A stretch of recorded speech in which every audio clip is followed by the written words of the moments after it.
This year has not failed any of our expectations, unfortunately. When I was a little girl, I remember probably first or second grade, driving down the highway in Dallas, the back seat, and my daddy had Paul Harvey on. Now, many of y'all probably don't remember Paul Harvey because I'm a lot older than most in this chamber, I know. But Paul Harvey was famous for, he was a newsman, and he was famous for saying the rest of the story, and that's the rest of the story. And so as I sit here and listen to another day of charlatans throwing smoke screens, I find it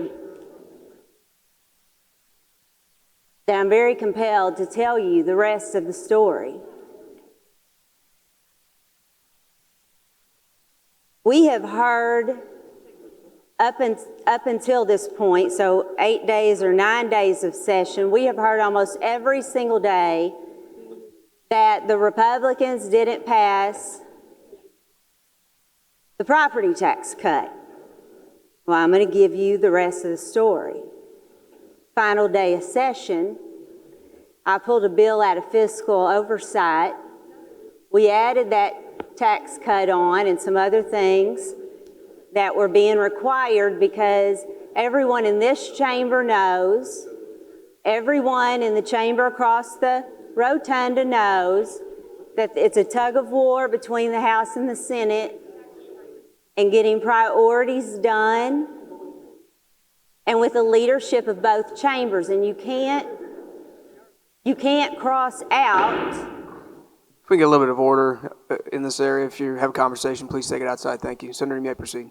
Thank you. You can't cross out one leadership in either house. You have to take both into consideration because that is the way that our founding fathers actually set up the whole legislative process. So for those of you who always want to talk about what was initially intended, that was initially intended. So this is the way our system is set up, so we should go and follow the proper process. In that process, we had the Speaker of the House who wanted sports betting. Many of the rest of us want sports betting too. Sports betting is not my wheelhouse. I've never placed a bet on sports. But I can tell you that's what I hear the most about down in southeast Missouri from my constituents because we are surrounded by states that allow sports betting. So guess what else was in this bill I pulled out of fiscal oversight? Sports betting. I included it because the Speaker wasn't going to pass our property tax cut until we sent him sports betting. Well, we had members in this chamber who didn't trust the Speaker to pass. If we passed sports betting, they didn't trust him to pass that. So then it became a timing thing. Well, who's supposed to pass first thing? Who's going to trust the other one to pass first thing? Fine. That's what politics is about. So we put it all on this bill. We met in the Pro Tem's office. And I said, here's the bill. It's got sports betting on it. It's got the property tax on it. It's got some of the other things that others were filibustering about on it. Let's pass it. I've talked to the Speaker. Speaker's agreed to pass it. Let's send it to him. He's going to pass it. We're going to have all the things that everybody's been crying about, but nobody's been actually working and doing the work to actually get it passed because they'd rather come out here and make speeches that they can then put on social media and start saying, oh, I tried this, I tried that, and everybody else shut me down. Well, you know what? I got almost every piece of legislation I was working on that I had filed done last year because I work my bills.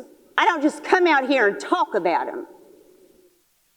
Blame everybody else for my inadequacies. So, y'all can guess what happened in the Pro Tem's office. The people who are now up on this floor complaining about us not getting property tax cut done last year said, no, we're not passing a bill with sports betting in it. So they gave up everybody's property tax cut because they didn't want sports betting. That was last year's rest of the story. Now, congressional map was brought up today. We had one senator throwing a hissy fit about every single precinct that he needed to get into his congressional map so that he could run for Congress when a congressional representative decided to retire, who has now decided to retire. That's why we did the unusual move, the rare move, to get that bill to the floor. Because we had to have a congressional map, and one man's hissy fit to make sure the congressional map was drawn for him particularly was not our major concern. Now, last week we heard about 48-hour rule. We need 48 hours to read a bill when the omnibus bills come in. When an omnibus bill is made, it is made up of bills that we have been working on for months. I'm dyslexic, and I don't need more than the time that we are allowed now to read the bills because I have already been studying them.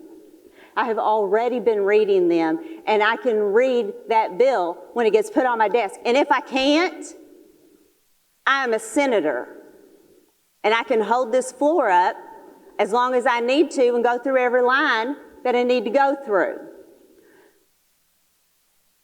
But when we took that vote, because those of us who didn't feel that we need to now change the process that does actually work, then you have the charlatans put on Facebook, well, Republicans have voted, the rhinos have voted with the Democrats again and voted us down. No, sir. 15 Republicans voted against 5 who want to have their name in the paper 12 times a day. That's what happened last week. You want to talk about the women's sports sunset? You know why sunset got put on women's sports? It's because we had one senator last year who wanted to have this done before spring break, knowing that if we got to the end of session, we would do a PQ and get that bill passed. But oh no. He wasn't okay with the process that has worked for years. He wanted his bill up before spring break. So he insisted on it. So then we had to negotiate some of it away to stop a filibuster. Because as I just made in my previous rest of the story, one senator can hold up progress on this floor as long as they want to.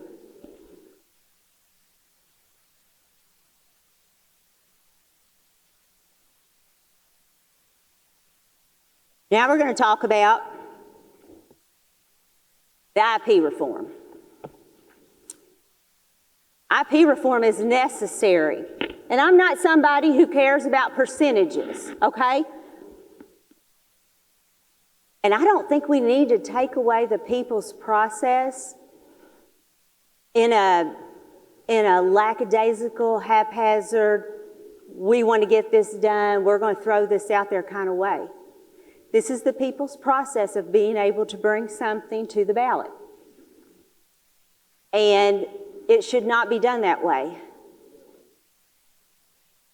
But the rest of the story for last year, we did, as the floor leader mentioned earlier, we did pass it off this floor.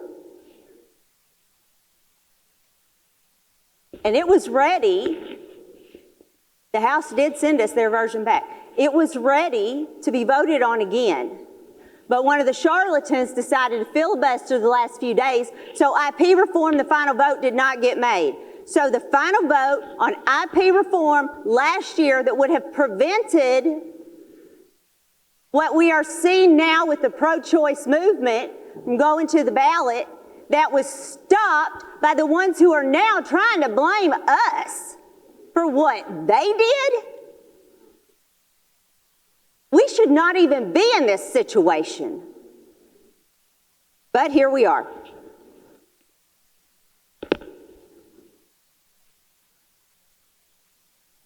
IP reform is a priority.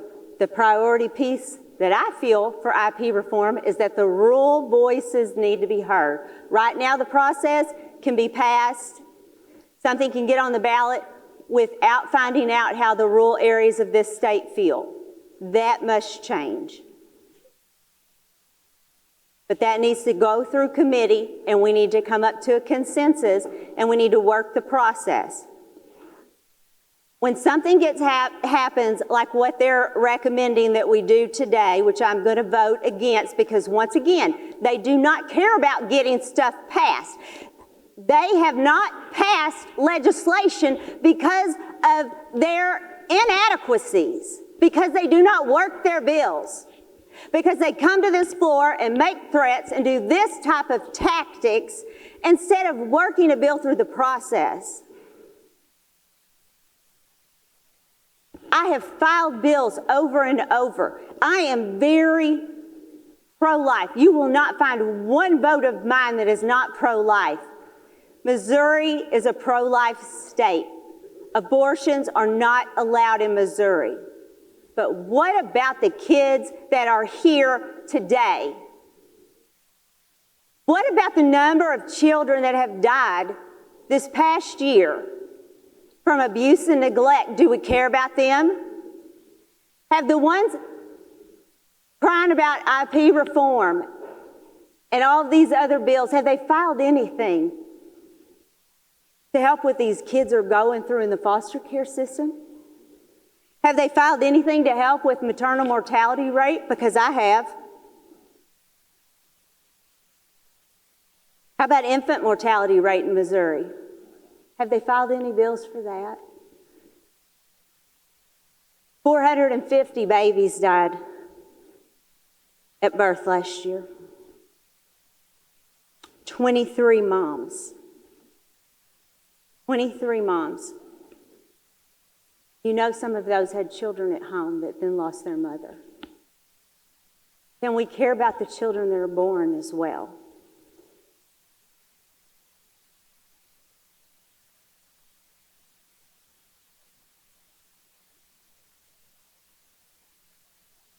It is such an honor to have this job. It is such an honor to be able to fight for legislation to help people that have suffered the way that I have grown up in domestic violence and sexual abuse, child abuse. And those folks depend on us. They depend on us, and they don't know us. They know me. I mean, my people know me. But we have the ability, and God has commanded us to help. And when we continue to fight, to have a fight to get our name in the paper, shame on those who are doing that. It's incredibly disappointing to know that you work this hard to get in such a powerful position. Don't use your power for good. I will be voting no on this motion.